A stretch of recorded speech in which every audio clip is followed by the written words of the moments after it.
Algunos de pronto han oído hablar de un procedimiento muy curioso para cazar monos. Consiste sencillamente en meter un puñado de cacahuates dentro de un jarrón de cuello estrecho. Como los monos son muy golosos de esos frutos secos, introducen la mano en el jarrón y cogen un puñado. Pero luego, por tener cerrado el puño, no pueden sacarlo del jarrón y no sueltan los cacahuates para poder sacar la mano. Y así quedan prisioneros hasta que llega el cazador y los coge. ¿Cuántas veces el demonio hace con nosotros lo mismo? Nos engaña con promesas, nos atrae con pequeñas golosinas que nosotros por caprichosos no sabemos rechazar. Y cada vez nos vamos cerrando más y más, y olvidando a Dios nos amargamos con nuestra falta de libertad y con nuestro apego a las cosas materiales, terrenas y pasajeras. Si aún no has escuchado los 9 mandamientos anteriores de la ley de Dios, al final de este video los encontrarás.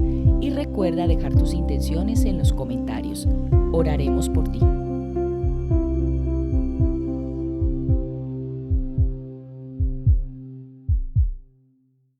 Décimo mandamiento de la ley de Dios: no codiciarás los bienes ajenos. ¿Qué nos dice el Catecismo de la Iglesia Católica sobre este mandamiento? Lo podemos ver en los numerales 2534 al 2540.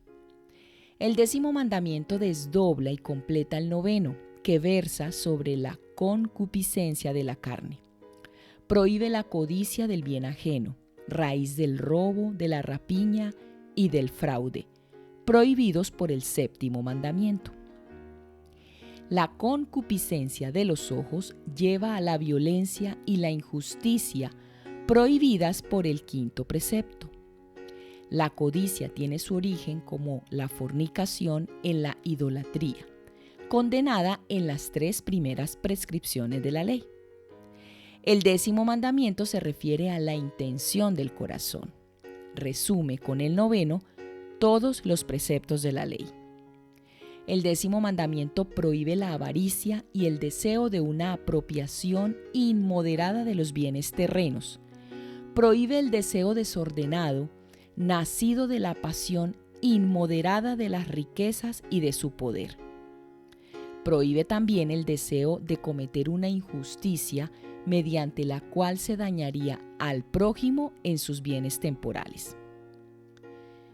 Cuando la ley nos dice no codiciarás, nos dice, en otros términos, que apartemos nuestros deseos de todo lo que no nos pertenece, porque la sed del bien del prójimo es inmensa, infinita y jamás saciada.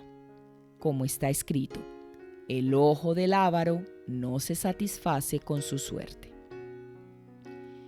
No se quebranta este mandamiento deseando obtener cosas que pertenecen al prójimo siempre que sea por medios justos. La catequesis tradicional señala con realismo quiénes son los que más deben luchar contra sus codicias pecaminosas y a los que por tanto es preciso exhortar más a observar este precepto.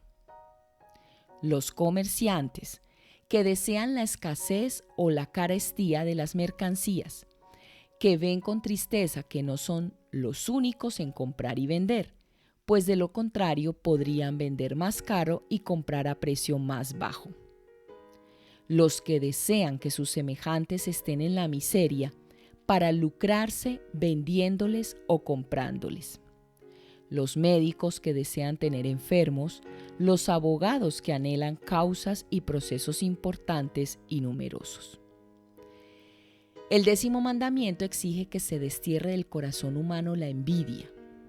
Cuando el profeta Natán quiso estimular el arrepentimiento del rey David, le contó la historia del pobre que solo poseía una oveja, a la que trataba como una hija, y del rico que a pesar de sus numerosos rebaños envidiaba al primero y acabó por robarle la oveja. La envidia puede conducir a las peores fechorías. La muerte entró en el mundo por la envidia del diablo. Luchamos entre nosotros y es la envidia la que nos arma unos contra otros. Si todos se afanan así por perturbar el cuerpo de Cristo, ¿a dónde llegaremos? Estamos debilitando el cuerpo de Cristo. Nos declaramos miembros de un mismo organismo y nos devoramos como lo harían las fieras. La envidia es un pecado capital. Manifiesta la tristeza experimentada ante el bien del prójimo y el deseo desordenado de poseerlo, aunque sea en forma indebida. Cuando desea al prójimo un mal grave, es un pecado mortal. San Agustín veía en la envidia el pecado diabólico por excelencia. De la envidia nace el odio, la maledicencia, la calumnia, la alegría causada por el mal del prójimo y la tristeza causada por su prosperidad. La envidia representa una de las formas de la tristeza y por tanto un rechazo de la caridad. El bautizado debe luchar contra ella mediante la benevolencia. La envidia procede con frecuencia del orgullo. El bautizado ha de esforzarse por vivir en la humildad. ¿Querríais ver a Dios glorificado por vosotros? Pues bien, alegraos del progreso de vuestro hermano, y con ello Dios será glorificado por vosotros. Dios será alabado porque su siervo ha sabido vencer la envidia, poniendo su alegría en los méritos de otros. Para concluir esta parte del catecismo, este mandamiento exige una actitud interior de respeto en relación con la propiedad ajena y prohíbe la avaricia, el deseo desordenado de los bienes de otros, la envidia, que consiste en la tristeza experimentada ante los bienes del prójimo y en el deseo desordenado de apropiarse de los mismos. El estado de inocencia en el que fue creado el hombre suponía la mente sometida a Dios, las potencias inferiores a la razón y el cuerpo al alma. El pecado trastornó esa armonía privilegiada y desataron las pasiones, produciendo un conflicto interior de desorden y tensión. También en el uso de los bienes materiales que el hombre necesita para subsistir y desarrollar su vida en la tierra. Y con frecuencia el hombre pierde la conciencia de su dignidad. Lo que debía ser equilibrado se convierte en desenfreno. Olvida que él vale más que las cosas y se pega a las cosas. No se contenta con lo necesario y suficiente, dando lugar a la codicia que degrada a la persona. La avaricia se explica en el pagano, que no tiene otra esperanza que los bienes caducos, pero no tiene sentido en el cristiano, que vuela con su esperanza teologal más allá del tiempo y de las cosas efímeras de este mundo. La meta del cristiano es Dios y la gloria del cielo. No se contenta con menos. Como la avaricia se traduce tantas veces en el robo y usurpación de los bienes del prójimo, este precepto trata de ordenar la raíz interior de esos pecados y prohíbe codiciar los bienes ajenos.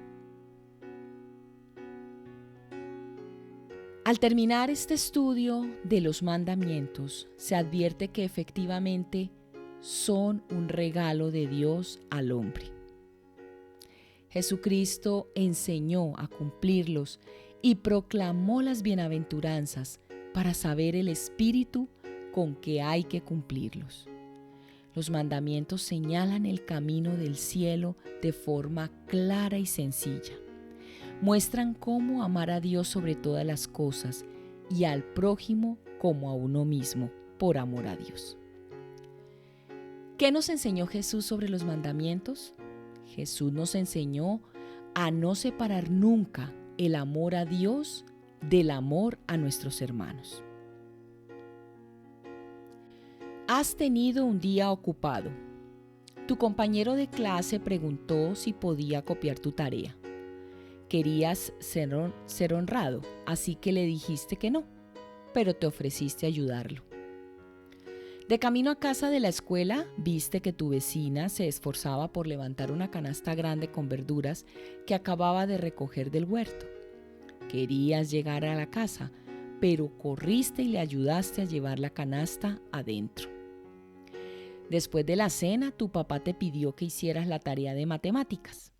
La matemáticas es difícil y no querías hacerlo, pero decidiste obedecer a tu papá. A la hora de acostarte, aunque estabas muy cansado, te arrodillaste y le dijiste gracias al Padre Celestial por todas tus bendiciones. ¿Sabías que al tomar todas esas buenas decisiones estabas obedeciendo los 10 mandamientos? Después de que los israelitas escaparon de Egipto, necesitaban la guía del Señor. Por medio del profeta Moisés, el Señor dio al pueblo 10 mandamientos importantes que debían seguir para llevar una vida recta. Los 10 mandamientos enseñan en cuanto a respetar a Dios, ser honrados, honrar a nuestros padres, santificar el día de reposo y ser un buen prójimo. Estas reglas son tan importantes hoy en día como lo fueron hace miles de años. Cuando seguimos los mandamientos del Señor, aprendemos a amar y a respetar a Dios y a ser bondadosos y amar a los que nos rodean. Por medio de los mandamientos, el Padre Celestial nos enseña su voluntad para con nosotros y nos muestra cómo amarnos los unos a los otros y a vencer al hombre natural. La obediencia a los mandamientos nos prepara para regresar a la presencia de Dios y obtener la vida eterna. Cuando comprendemos esto, vemos los mandamientos como una bendición y no como una carga.